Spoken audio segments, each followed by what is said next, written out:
തൊമ്മൻകുത്ത് ഒറ്റ വെള്ളച്ചാട്ടമല്ല. ഈ കാട്ടിനുള്ളിൽ മൊത്തം 7 വെള്ളച്ചാട്ടങ്ങളുണ്ട്. അതിൽ ആദ്യത്തെ വെള്ളച്ചാട്ടത്തിൻ്റെ കാഴ്ചകളിലേക്കാണ് നമ്മൾ പോകുന്നത്. കരിമണ്ണൂർ തൊമ്മൻകുത്ത് റൂട്ടാണിത്. ഈ കാണുന്നതാണ് തൊമ്മൻകുത്ത് പുഴ അഥവാ കാളിയാർ പുഴ. പുഴ നിറഞ്ഞൊഴുകുകയാണ്. പുഴയ്ക്ക് കുറുകെയുള്ള തൊമ്മൻകുത്ത് പാലമാണിത്. നല്ല വെള്ളമുണ്ട്. ഈ വഴി നേരെ പോകുമ്പോൾ തൊമ്മൻകുത്ത് സിറ്റിയിലേക്ക് ചെല്ലാം. തൊമ്മൻകുത്ത് ജംഗ്ഷനിൽ നിന്നും നേരെ പോയാൽ ഈ വഴി അവസാനിക്കുന്നിടത്താണ് തൊമ്മൻകുത്ത് വെള്ളച്ചാട്ടം. തൊടുപുഴയിൽ നിന്നും 20 കിലോമീറ്റർ ദൂരമാണ് തൊമ്മൻകുത്തിലേക്കുള്ളത്. അപ്പോൾ നമ്മൾ തൊമ്മൻകുത്ത് വെള്ളച്ചാട്ടത്തിനടുത്തെത്തിയിരിക്കുന്നു. തൊമ്മൻകുത്തും ആനയടിക്കുത്ത് വെള്ളച്ചാട്ടവും തമ്മിൽ 2 കിലോമീറ്റർ ദൂരമേ ഉള്ളൂ. ആനയടിക്കുത്തിലേക്കുള്ള ജീപ്പ് സവാരിക്കായിട്ടുള്ള ഫോൺ നമ്പറുകൾ ഇവിടെ കാണാം. ഇവിടെ നമുക്ക് വാഹന പാർക്കിങ്ങിനുള്ള സൗകര്യവുമുണ്ട്. താമസ സൗകര്യങ്ങളും അവൈലബിൾ ആണ്. ഇവിടെ നമുക്ക് ഈ ഒരു വെള്ളച്ചാട്ടം മാത്രമല്ല, വേറെയും നിരവധി സ്ഥലങ്ങൾ കാണുവാനായുണ്ട്. ആ സ്ഥലങ്ങളുടെ എല്ലാം മാപ്പ് ഇവിടെ ഈ ഷോപ്പിൻ്റെ മുമ്പിൽ സെറ്റാക്കിയിട്ടുണ്ട്. അപ്പോൾ നമ്മൾ വെള്ളച്ചാട്ടത്തിൻ്റെ എൻട്രൻസിലേക്ക് നടക്കുകയാണ്. നടന്നു ചെല്ലുമ്പോൾ വഴിയുടെ 2 വശത്തുമായി ഓരോ ചെറിയ തൂണുകൾ കാണാം. അതിൽ welcome to Thommankuthu DTPC Idukki എന്നെഴുതിയിട്ടുണ്ട്. തൂണുകൾ പിന്നിട്ട് നടക്കുകയാണ്. പുഴയിൽ വെള്ളമൊഴുകുന്ന നല്ല ശബ്ദം കേൾക്കാം. ഇവിടെ അടുത്തായി പൗലിയൻ പോലൊരു ബിൽഡിംഗ് കാണാം. ഇവിടെ നിന്നും പുഴയുടെ കാഴ്ചകൾ കാണാം. ഇവിടെ തന്നെ ചെറിയൊരു വെള്ളച്ചാട്ടവും കാണാം. മഴക്കാലമായതുകൊണ്ട് നല്ല വെള്ളമുണ്ട്. കേരളത്തിലെ തന്നെ പ്രശസ്തമായ വെള്ളച്ചാട്ടങ്ങളിൽ ഒന്നാണ് തൊമ്മൻകുത്ത്. പൗലിയനിൽ നിന്നും നമ്മൾ മുകളിലേക്ക് നടക്കുകയാണ്. എൻട്രി ഗേറ്റിന് അടുത്ത് തന്നെയായി നിരവധി നിർദ്ദേശങ്ങളും കാണാം. തൊമ്മൻകുത്ത് ഒരു പ്ലാസ്റ്റിക് നിരോധിത മേഖലയാണ്. അതുകൊണ്ട് തന്നെ നമ്മളിവിടെ മാലിന്യങ്ങളൊന്നും തന്നെ വലിച്ചെറിയാനും പാടില്ല എന്നതും ഓർക്കുക. എൻട്രി ഗേറ്റിൻ്റെ തൊട്ട് മുന്നിലായി ഒരു കുരിശും രൂപവുമൊക്കെ കാണാം. ഈ കാണുന്നതാണ് പ്രവേശന കവാടം. ഇവിടെ ചെറിയൊരു കുളം കാണാം. അതിൽ മീനുകളൊന്നും ഇല്ല. എൻട്രി ഗേറ്റിൻ്റെ മുൻഭാഗം ഉരുളൻ കല്ലുകളൊക്കെ നിരത്തി മനോഹരമാക്കിയിരിക്കുന്നു. പ്രവേശന കവാടം നല്ല ഭംഗിയായി തന്നെ നിർമ്മിച്ചിരിക്കുന്നു. മുകളിൽ 2 കുരങ്ങന്മാരെയും സൈഡിൽ ഒരു പാമ്പിനെയും കാണാം. ഇടുക്കി ജില്ലയിലെ കരിമണ്ണൂർ ഗ്രാമപഞ്ചായത്തിലാണ് തൊമ്മൻകുത്ത് വെള്ളച്ചാട്ടം സ്ഥിതി ചെയ്യുന്നത്. തൊമ്മൻകുത്തിൻ്റെ ഒരു ഭാഗത്തും തന്നെ നമുക്ക് വെള്ളത്തിലേക്ക് ഇറങ്ങുവാൻ സാധിക്കുന്നതല്ല. പ്രവേശന കവാടം പിന്നിട്ട് മുന്നിലേക്ക് നടന്നു. ഇതാണ് ടിക്കറ്റ് കൗണ്ടർ. മുതിർന്നവർക്ക് 40 കുട്ടികൾക്ക് 20 രൂപയുമാണ് പ്രവേശന നിരക്ക്. ടിക്കറ്റ് കൗണ്ടറിനോട് ചേർന്ന് തന്നെ ഒരു ഇക്കോ ഷോപ്പും കാണാം. കേരള വനം വന്യജീവി വകുപ്പിൻ്റെ കീഴിലുള്ള തൊമ്മൻകുത്ത് ഇക്കോ ടൂറിസം പദ്ധതി 2005 നവംബർ 27-ന് അന്നത്തെ ടൂറിസം വകുപ്പ് മന്ത്രിയായിരുന്ന ശ്രീ KC വേണുഗോപാലാണ് ഉദ്ഘാടനം ചെയ്തത്. ഇതാണ് നമ്മുടെ എൻട്രി പാസ്. നമ്മൾ വരുന്നത് ക്യാമറ കൊണ്ടൊക്കെ ആണെങ്കിൽ അതിന് സ്പെഷ്യൽ ചാർജുമുണ്ട്. ഫോട്ടോഗ്രാഫിക്ക് 50 രൂപയും വീഡിയോഗ്രാഫിക്ക് 250-മാണ് റേറ്റ്. ഷൂട്ടിങ്ങുകൾക്കൊക്കെയായി ഇവിടെ പ്രത്യേകം നിരക്ക് രേഖപ്പെടുത്തിയിട്ടുണ്ട്. അതുപോലെ ട്രക്കിങ്ങിനുള്ള ചാർജുകളും രേഖപ്പെടുത്തിയിട്ടുണ്ട്. പക്ഷേ നിലവിൽ ഇവിടെ ട്രക്കിങ്ങിനുള്ള സാധ്യതകളൊന്നും തന്നെ കാണുന്നില്ല. കാരണം മറ്റു വഴികളെല്ലാം തന്നെ അടച്ചിട്ടുണ്ട്.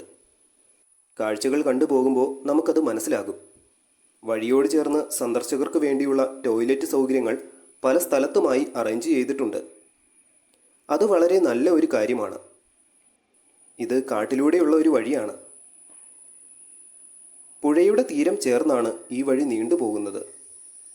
പുഴയിലേക്കിറങ്ങുന്നത് നിരോധിച്ചിരിക്കുന്നു എന്ന ബോർഡ് ഈ വഴിയിലുടനീളം കാണാം. ഈ നിർദ്ദേശങ്ങളുടെയൊക്കെ പ്രധാന കാരണം എന്താണെന്ന് ഇവിടെ മറ്റൊരു ബോർഡിൽ നിന്നും മനസ്സിലാക്കാം. ഇതുവരെ 24 പേര് ഇവിടെ ഒഴുക്കിൽപ്പെട്ട് മരിച്ചിട്ടുണ്ട് എന്നതാണ് ആ ബോർഡ്. ഇവിടെ വനസംരക്ഷണ സമിതിയുടെ ഒരു ബിൽഡിംഗ് കാണാം. അവിടം പിന്നിട്ട് നടത്തം തുടർന്നു. ഇവിടെയുള്ള മരങ്ങളിലെല്ലാം തന്നെ പേരുകൾ എഴുതിയിട്ടുണ്ട്. ഇത് താന്നി എന്ന ഒരു മരമാണ്. നല്ല ഉയരമുണ്ട്. ഇതുപോലെ നിരവധി മരങ്ങൾ ഈ വഴിയോട് ചേർന്ന് കാണാം. ഈ വഴിയും പരിസരങ്ങളുമെല്ലാം വളരെ വൃത്തിയായി തന്നെ സംരക്ഷിച്ചിട്ടുണ്ട്. നല്ല വൃത്തിയുള്ള ഒരു കാട്ടുപാതയാണിത്. മരങ്ങൾ തണൽ വിരിക്കുന്ന മൺപാത. പ്രവേശന കവാടം പിന്നിട്ട് ഏകദേശം 1/2 കിലോമീറ്ററോളം നടക്കുവാനുണ്ട്. വനസംരക്ഷണ സമിതിയുടെ ബിൽഡിങ്ങിലേക്കുള്ള സ്റ്റെപ്പുകൾ ഇവിടെ നിന്നും കാണാം. കിലോമീറ്ററോളം ഈ വഴിയിലൂടെ നടക്കണം എന്നാണെങ്കിലും കാടിൻ്റെ മനോഹാരിതയിൽ നിറഞ്ഞു നിൽക്കുന്ന തണൽ മരങ്ങളുടെ ഇടയിലൂടെ നീണ്ടുപോകുന്ന ഈ വഴിയിലൂടെയുള്ള നടത്തം നമ്മളെ ഒട്ടും തന്നെ ക്ഷീണിതരാക്കില്ല എന്നതാണ് സത്യം.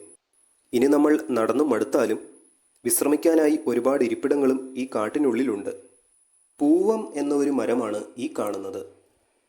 ഇതുപോലുള്ള വിവിധതരം മരങ്ങളും ചെടികളും നമുക്കിവിടെ കാണുവാൻ സാധിക്കും. മുറ്റിക്കായ്പൻ എന്നൊരു മരം ഇവിടെ കാണാം. ഈ കാഴ്ചകളിൽ നിന്ന് തന്നെ ഇത് വളരെ നല്ല രീതിയിൽ സംരക്ഷിക്കപ്പെടുന്ന ഒരു ടൂറിസ്റ്റ് ലൊക്കേഷനാണെന്ന് മനസ്സിലാക്കാം. കാട്ടുതീ തടയുക. തീപിടുത്തത്തിന് കാരണമായേക്കാവുന്ന വസ്തുക്കൾ കാട്ടിനുള്ളിൽ അശ്രദ്ധമായി വലിച്ചെറിയാതിരിക്കുക. ഇവിടെ ഇങ്ങനെയൊരു ബോർഡ് കാണാം. മുകളിൽ നമ്മൾ കണ്ട ബിൽഡിങ്ങിൽ നിന്നുമുള്ള വഴിയാണ് ഇവിടേക്ക് വന്നു ചേരുന്നത്. വനസംരക്ഷണ സമിതിയുടെ ബിൽഡിങ്ങും ഒക്കെ പിന്നിട്ട് ഞാൻ നടത്തം തുടർന്നു.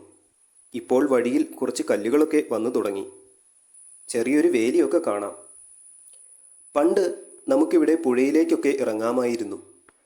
പക്ഷേ ഇപ്പോൾ ഒരിടത്തും തന്നെ പുഴയിലേക്ക് ഇറങ്ങാൻ സാധിക്കുന്നതല്ല. വരുന്ന സന്ദർശകരെ നിരീക്ഷിക്കുന്നതിനുമൊക്കെയായി ഇവിടെ ഫോറസ്റ്റ് ഗാർഡുമാരെയും കാണാം. സംരക്ഷിക്കപ്പെടുന്ന ഒരു ടൂറിസ്റ്റ് ലൊക്കേഷൻ എന്ന് പറയുമ്പോഴും അമിതമായി വരുന്ന റെസ്ട്രിക്ഷൻസും ഒരു പ്രശ്നം തന്നെയാണ്. ഇടുക്കി ഡാമിൻ്റെ ഭാഗമായിട്ടുള്ള വനത്തിൻ്റെ ഭാഗങ്ങൾ കൂടിയാണിത്. തൊമ്മൻകുത്ത് ശരിക്കും ഒറ്റ വെള്ളച്ചാട്ടമല്ല. ഇവിടെ 7 വെള്ളച്ചാട്ടങ്ങളുണ്ട്. പക്ഷേ നമുക്ക് ഇപ്പോൾ ഒരു വെള്ളച്ചാട്ടത്തിനടുത്ത് വരെയേ പോകുവാൻ സാധിക്കൂ. ഇപ്പോൾ വഴി കുറച്ചൊന്ന് മോശമായിരിക്കുകയാണ്. ചെറുതും വലുതുമായ നിരവധി കല്ലുകൾ വഴി നിറയെ കാണാം. ഇതും ഒരു ഭംഗി തന്നെയാണ്. ഇതിപ്പോൾ മഴക്കാലമായതുകൊണ്ട് നമ്മളങ്ങനെ നടന്നു ക്ഷീണിക്കില്ല. വേനൽക്ക് വരുമ്പോൾ ഒരു കുപ്പി വെള്ളമൊക്കെ എടുക്കുവാണെങ്കിൽ നല്ലതായിരിക്കും.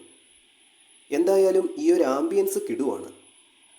വഴിയോട് ചേർന്ന് വലിയ പാറക്കല്ലുകളൊക്കെ കണ്ടു തുടങ്ങി. ആനയൊക്കെയുള്ള കാടാണിത് എന്ന് കരുതി നമ്മൾ ആനയൊന്നും കണ്ടില്ല. ഇവിടെയൊക്കെ വേലി നിർമ്മിച്ചിട്ടുണ്ട്. ഇവിടെ നിന്ന് നോക്കുമ്പോൾ താഴെ പുഴ ഒഴുകുന്നത് കാണാം. വനത്തിലൂടെ നിറഞ്ഞൊഴുകുന്ന മനോഹരമായ പുഴയുടെ കാഴ്ചകൾ. കാടിൻ്റെ ഭംഗി ഇഷ്ടപ്പെടുന്നവർക്ക് ഈ നടത്തം ഒരിക്കലും ബോറിംഗ് ആവില്ല. ഇവിടെ ഇടതുവശത്തായി കുറേ പാറക്കല്ലുകളൊക്കെ കാണാം. ഇടുക്കി അണക്കെട്ടിൻ്റെ വൃഷ്ടിപ്രദേശത്തിന് ചുറ്റുമായി സ്ഥിതി ചെയ്യുന്ന ഈ വന്യജീവി സങ്കേതം വിവിധതരം സസ്യങ്ങളാലും മൃഗങ്ങളാലും സമ്പന്നമാണ്.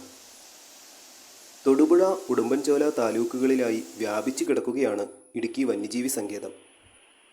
സമുദ്രനിരപ്പിൽ നിന്നും 450 മുതൽ 1272 മീറ്റർ വരെ ഉയരത്തിലാണ് ഈ വന്യജീവി സങ്കേതം സ്ഥിതി ചെയ്യുന്നത്. പാറക്കൂട്ടങ്ങൾക്കിടയിലൂടെ എത്ര മനോഹരമായാണല്ലേ കാളിയാർ നദി ഒഴുകിപ്പോകുന്നത്. റെസ്ട്രിക്ഷൻസ് ഇല്ലായിരുന്നുവെങ്കിൽ നമുക്ക് ഈ പുഴയിലിറങ്ങി കുളിക്കുവാനും സാധിക്കുമായിരുന്നു. പക്ഷെ എന്ത് ചെയ്യാം, തൊമ്മൻകുത്തിൽ നമുക്ക് ഈ കാഴ്ചകളൊക്കെ വന്ന് കണ്ടു പോകുവാനേ സാധിക്കൂ. ഇവിടെ ഫോറസ്റ്റ് ഗാർഡിൻ്റെ ഒരു ഷെഡ് കാണാം. നടന്നു വരുമ്പോൾ മഴയെങ്ങാനും പെയ്താൽ നമുക്കും അവിടെ കയറി നിൽക്കാം. ഇവിടെ നിന്നും ഇനി 200 മീറ്റർ കൂടിയുണ്ട് വെള്ളച്ചാട്ടം വരെ. പുഴയിൽ ഒരു മരം കടപുഴകി വീണ് കിടക്കുന്നുണ്ട്. ഇവിടെയൊക്കെ പുഴ ശാന്തമായാണ് ഒഴുകുന്നത്. എന്നിരുന്നാലും നല്ല അടിയൊഴുക്കുണ്ടാവാൻ സാധ്യതയുണ്ട്. അതും ഒരു പ്രശ്നമാണ്. 24 പേര് ഒഴുക്കിൽപ്പെട്ട് മരിച്ചിട്ടുണ്ട് എന്നത് തന്നെ നമ്മളെ ഒന്ന് പേടിപ്പിക്കും. വഴിയോട് ചേർന്നിങ്ങനെ മരത്തടികളും പാറക്കൂട്ടങ്ങളും കിടക്കുന്നത് കാണുവാൻ തന്നെ ഒരു ഭംഗിയുണ്ട്. ഇടുക്കി ജില്ലയിൽ ഏറ്റവും അധികം ചൂട് അനുഭവപ്പെടുന്നത് മാർച്ച്, ഏപ്രിൽ മാസങ്ങളിലാണ്. ചിലപ്പോൾ ആ സമയത്ത് ഈ റെസ്ട്രിക്ഷൻസിന് കുറച്ച് ഇളവുണ്ടായേക്കാം. പുഴയിലേക്ക് ഇറങ്ങുന്നതിന് മാത്രമല്ല ഇവിടെയുള്ള റെസ്ട്രിക്ഷൻസ്. നമ്മൾ ആദ്യം കണ്ട മാപ്പിലുള്ളതുപോലെ വേറെയും കുറേ സ്ഥലങ്ങൾ ഈ കാട്ടിനുള്ളിലൂടെ പോയാൽ കാണാം. പക്ഷേ നിലവിൽ ഈ സ്ഥലങ്ങളിലേക്കുള്ള യാത്രകളും നമുക്ക് സാധ്യമല്ല. ടിക്കറ്റ് കൗണ്ടറിനടുത്ത് ട്രക്കിങ്ങിനെ പറ്റിയുള്ള വിവരങ്ങളും അതിൻ്റെ റേറ്റ്സും രേഖപ്പെടുത്തിയിരിക്കുന്നത് നമ്മൾ കണ്ടതാണ്. കാട്ടിലൂടെയുള്ള വഴിയിലൂടെ തന്നെയാണ് നമ്മളപ്പോൾ പോകുന്നതും. മഴക്കാലം മാറിയാൽ ഒരുപക്ഷെ ആ വഴികൾ തുറന്നു കിട്ടുമായിരിക്കാം. ഇന്ന് രാവിലെ മഴ പെയ്തിരുന്നു. മഴ പെയ്താൽ പിന്നെ കാട്ടിലൊക്കെ അട്ടകളുടെ ശല്യവും ഉണ്ടാവും. നമ്മളീ നടക്കുന്ന വഴി അട്ടകളൊന്നുമില്ല. പക്ഷേ കാട്ടിലൂടെയുള്ള ട്രക്കിങ്ങിന് മഴക്കാലത്ത് അട്ടശല്യം വളരെ ബുദ്ധിമുട്ടായിരിക്കും. നമ്മളിവിടെ തോട്ടാപ്പുഴുവെന്നാണ് പറയാറ്. മഴ പെയ്തിരുന്നത് കൊണ്ട് വഴിക്ക് ഇടയ്ക്കിടയ്ക്കായി ചെളിയും കാണാം. ഇവിടെയൊന്നും വേലി നിർമ്മിച്ചിട്ടില്ല. പകരം കമ്പി വലിച്ചു കെട്ടിയിട്ടുണ്ട്. വർഷങ്ങൾക്ക് മുമ്പ് ഈ വേലി ഇല്ലാത്തിടത്തൊക്കെ ഒരുപക്ഷെ വരുന്ന സന്ദർശകർക്ക് പുഴയിലേക്ക് ഇറങ്ങുവാനും സാധിക്കുമായിരുന്നിരിക്കാം.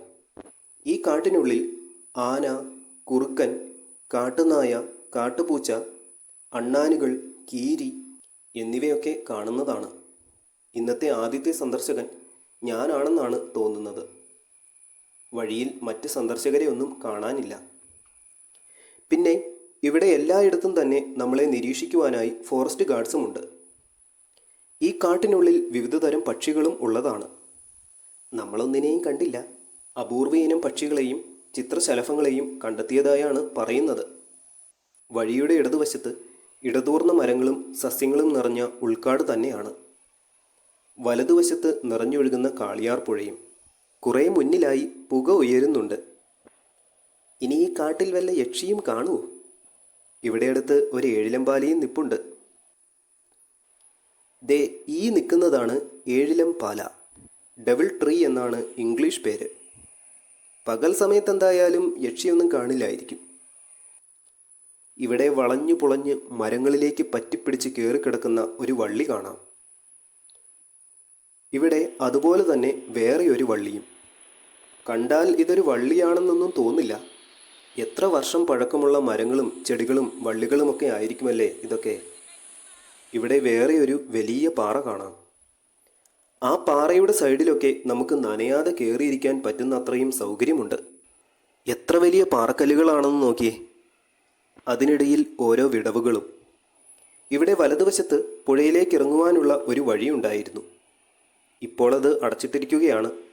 ഇവിടെയൊക്കെ പുഴയ്ക്ക് നല്ല ആഴവും കാണുവാൻ സാധ്യതയുണ്ട്. ഇവിടെ വേറെ ഒരു പാറ കൂടിയും കാണാം. പുക ഉയരുന്നത് എവിടെ നിന്നാണെന്ന് മനസ്സിലായി.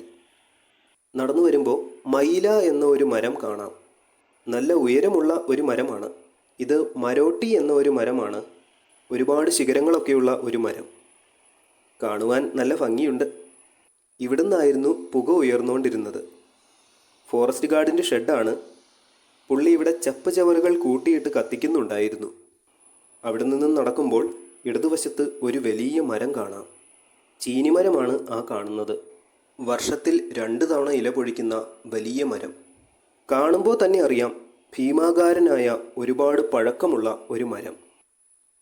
നല്ല ഉയരവുമുണ്ട്. 40 മീറ്റർ വരെ ഉയരം വെക്കുന്ന മരമാണിത്. ശരിക്കും പ്രകൃതിയുടെ വിസ്മയങ്ങൾ. രാവിലെ 8 മണി മുതൽ വൈകിട്ട് 5 മണി വരെയാണ് ഇവിടുത്തെ സന്ദർശന സമയം. ഞാൻ ഇവിടേക്ക് എത്തിയ റൂട്ട് ഇങ്ങനെയാണ്. തൊടുപുഴയിൽ നിന്നും 10 കിലോമീറ്റർ ദൂരം സഞ്ചരിച്ച് കരിമണ്ണൂർ വന്ന് അവിടെ നിന്നും വണ്ണപ്പുറം റൂട്ട് വഴി തൊമ്മൻകുത്തിലേക്ക് 10 കിലോമീറ്റർ കൂടിയും സഞ്ചരിച്ചു. തൊടുപുഴയിൽ നിന്നും ഇവിടേക്കുള്ള യാത്രയിലും കുറച്ച് ദൂരം നമ്മൾ കാട്ടിലൂടെയാണ് പോരുന്നത്. അതും ഒരു പ്രത്യേകതരം അനുഭവം തന്നെയാണ്. നടന്ന് ഇവിടെ ഒരു ചെറിയ തോടിൻ്റെ അടുത്ത് എത്തിയിരിക്കുകയാണ്. കാട്ടിനുള്ളിൽ നിന്നും ഒഴുകി വന്ന് നദിയിലേക്ക് ചേരുന്ന ഒരു തോട്. തോടിന് കുറുകെ ഒരു പാലം നിർമ്മിച്ചിട്ടുണ്ട്. ഈ പാലത്തിന് പണ്ടൊരു മേച്ചിലുണ്ടായിരുന്നു. ഇപ്പോൾ അതൊന്നും കാണുന്നില്ല. കാട്ടിനുള്ളിലുള്ള ഇതുപോലെയുള്ള സ്പോട്ടുകൾ ശരിക്കും ഫോട്ടോഗ്രാഫേഴ്സിന് പറ്റിയ ഒരു സ്ഥലം തന്നെയാണ്. ഇവിടുള്ള ഗാർഡ് ഇപ്പോൾ ഈ വഴിയൊക്കെ അടിച്ചു വൃത്തിയാക്കുകയായിരുന്നു. അങ്ങനെ നമ്മൾ ഏകദേശം വെള്ളച്ചാട്ടത്തിനടുത്ത് എത്താറായിരിക്കുകയാണ്. ഇവിടെയും ഗാർഡ്സിൻ്റെ ഷെഡ് കാണാം. ഇവിടെ തൊട്ടടുത്ത് തന്നെ ടോയ്ലറ്റ് സൗകര്യങ്ങളുമുണ്ട്. വലതുവശത്ത് നമ്മൾ കാണുന്ന കാളിയാർ പുഴയുടെ തുടക്കവും ഈ കാട്ടിനുള്ളിൽ നിന്ന് തന്നെയാണ്. കാട്ടിൽ നിന്നും ഉത്ഭവിച്ച് തൊമ്മൻകുത്ത് വന്ന് കാളിയാറ്റിലൂടെ കാളിയാർ പുഴയായി ഒഴുകുന്നു. ഈ കാട്ടിനുള്ളിലെ ശരാശരി താപനില 15 ഡിഗ്രി സെൽഷ്യസ് മുതൽ 25 ഡിഗ്രി സെൽഷ്യസ് വരെയാണ്. വീണ്ടും അപായ മുന്നറിയിപ്പുകളൊക്കെ കാണാം. നമ്മളങ്ങനെ വെള്ളച്ചാട്ടത്തിൻ്റെ തൊട്ടു മുൻപിൽ എത്തിയിരിക്കുകയാണ്. ഇവിടെയും ഒരു ചെയറൊക്കെ ഉണ്ട്. ഇപ്പോൾ നമ്മൾ കാണാൻ പോകുന്ന ഈ വെള്ളച്ചാട്ടത്തിൽ 6 പേര് മരിച്ചിട്ടുണ്ട്. ഇവിടെ നിന്ന് നോക്കുമ്പോൾ തന്നെ കാണാം വെള്ളം ഇങ്ങനെ പതഞ്ഞു പൊങ്ങുന്ന കാഴ്ചയാണ്. നമുക്ക് വെള്ളച്ചാട്ടത്തിനടുത്തേക്ക് നടക്കാം. മഴക്കാലമായതുകൊണ്ടും മഴ പെയ്തിരുന്നത് കൊണ്ടും പാറയിലൊക്കെ വഴുക്കലുണ്ട്. മഴക്കാലത്തൊക്കെ വരുന്നവർ തെന്നി വീഴാതെ സൂക്ഷിച്ചു വേണം വരാൻ. തൊമ്മൻകുത്ത് എന്ന് പറയുന്നത് ഒരു വെള്ളച്ചാട്ടം മാത്രമല്ല. പക്ഷേ നിലവിൽ നമ്മളെ ഈ ഒരു വെള്ളച്ചാട്ടം മാത്രമേ കാണുവാൻ അനുവദിക്കുകയുള്ളൂ. ഒരു 2-3 വർഷങ്ങൾക്ക് മുമ്പ് വരെ 2 വെള്ളച്ചാട്ടങ്ങൾ, അതായത് ഇതും ഇതിൻ്റെ മുകളിലുള്ള വെള്ളച്ചാട്ടവും കൂടി കാണുവാൻ അനുവാദമുണ്ടായിരുന്നു. പക്ഷേ നിർഭാഗ്യവശാൽ ഇപ്പോൾ ഈ ഒരു വെള്ളച്ചാട്ടം മാത്രമേ കാണുവാൻ സാധിക്കുകയുള്ളൂ. വെള്ളച്ചാട്ടത്തിൻ്റെ നല്ല കിടിലൻ സൗണ്ടാണ്. ഇവിടെ വരെ നമുക്ക് വരുവാൻ സാധിക്കും. ഇവിടെയൊക്കെ കമ്പി വലിച്ചു കെട്ടിയിട്ടുണ്ട് വെള്ളത്തിലേക്ക് ഇറങ്ങാതിരിക്കാനായിട്ട്.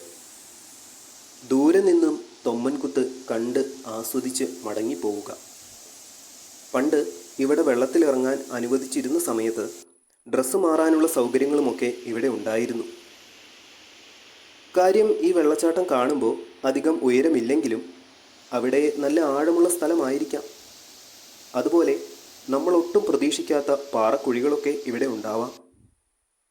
നല്ല തെളിഞ്ഞ വെള്ളമാണ്, കാട്ടിൽ നിന്നും ഒഴുകി വരുന്ന തെളിനീരുറവ. സത്യം പറഞ്ഞാൽ കാണുമ്പോൾ ഇറങ്ങി കുളിക്കാൻ തോന്നും. കുളിക്കാനുള്ള സൗകര്യമുള്ളതുകൊണ്ടാണ് ആനയടിക്കുത്തിലേക്ക് ഒരുപാട് ആളുകൾ ചെല്ലുന്നത്. യാതൊരുവിധ റെസ്ട്രിക്ഷൻസും ഇല്ലാതെ ആനയടിക്കുത്തിൽ നമുക്ക് കുളിക്കുവാൻ സാധിക്കും എന്നതാണ് പ്രത്യേകത.